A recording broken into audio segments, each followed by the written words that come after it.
Yes, sir, it's your boy Snake Eye. Bond First TV checking in, man. Thank you for rocking with a real one. We got a sad piece of news today. It marks the 2 year anniversary of the death of 15-year-old Lisandro Junior Guzman Feliz, y'all.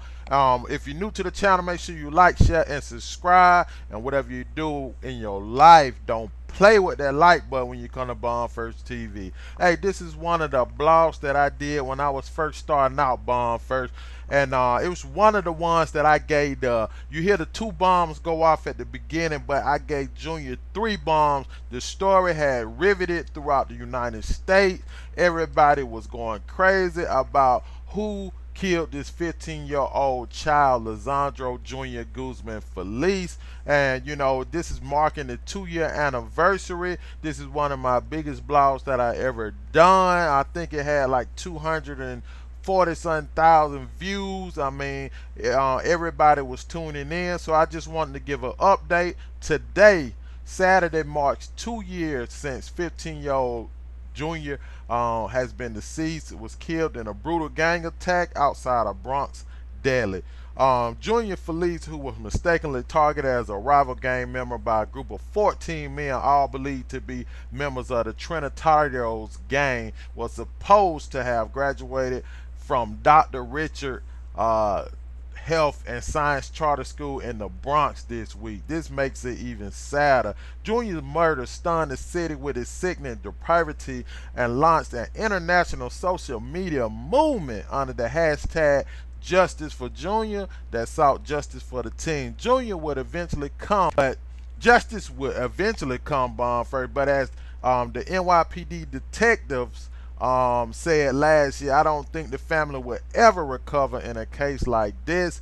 It never ends for victims, and I do believe that to be true. 5 gang members have been convicted thus far. 1 man sentenced to life in prison without parole, and the other 4 served 20 plus years to life.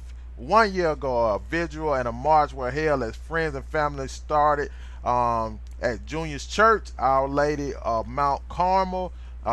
Before marching to the bodega. The march was similar to the route Junior took that night when he ran for his life. Leandra Feliz, the mother of Junior, became the face of grief for Junior. Feliz has been advocating for a bill to have panic buttons installed in all bodegas. My son has already passed, she said last year, what she hoped would be called Junior's Law. They killed my son. We have to protect our future kids and our community. Yeah, I think that panic button would be a great thing to put in these bodegas when somebody is in trouble.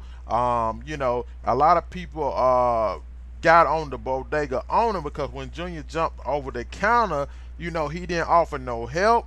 And a lot of people were very upset about that. Since then, you know, he didn't close the bodega. The bodega is shut down, and it's just a tragic situation, Bond First. But I do feel like that panic button is a real good thing. I think that it definitely will help any teenager or anybody, you know, in trouble and they run into one of these bodegas, one of these stores. If they can hit that panic button, police will be immediately dispatched to the area, and they know, you know, it'd be tied to a panic button. So they will definitely get there as quickly as possible. And you know, maybe some of this could have been prevented on Junior's case. You know, he ran all the way to the hospital bleeding until he collapsed right there on a bench outside of the hospital. I just want to say RIP to Junior. You know what I'm saying? His life legacy still lives on, and it's good to see that his mother is still trying to push for legislation to get passed so that nobody else's child will face the same circumstances that Junior faced on the night of his death. You know what I'm saying? If you're new to the channel, make sure you like, share, and subscribe. I have a little news clip talking about the panic button and just a situation with Junior. But this is his 2 year anniversary of his death, and he would have graduated high school this year, y'all. Class of 2020 in the middle of a pandemic, and you know, just all crazy. But RIP to Junior. Condolences again go out to his family and friends. Make sure you take care of the kids, Bond First. Look out for them and make sure that they're doing the right thing. All right. Bond First, we are out, man. This promising young flee from his attackers, thinking jumping behind this counter of this Bronx bodega was safe. He was wrong. My son is already passed. They killed my son. But now we have to protect our future kids. That's his mother, Leandro's goal, pushing for a citywide bill called Junior's Law to reimburse owners for the cost of panic buttons in bodegas. Once that button is pressed during an emergency, the authorities will be called immediately. So far, 31 city council members are backing it. This bill will make sure that safe haven continues to be one and give them the tools that they need.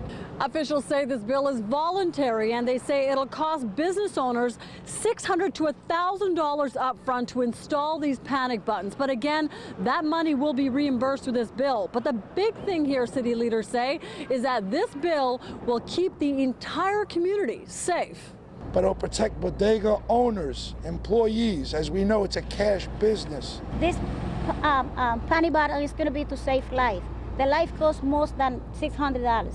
A small price, Leandro says, compared to what she has already paid. If they think about before my son murder to use this panic button, my son could be alive today.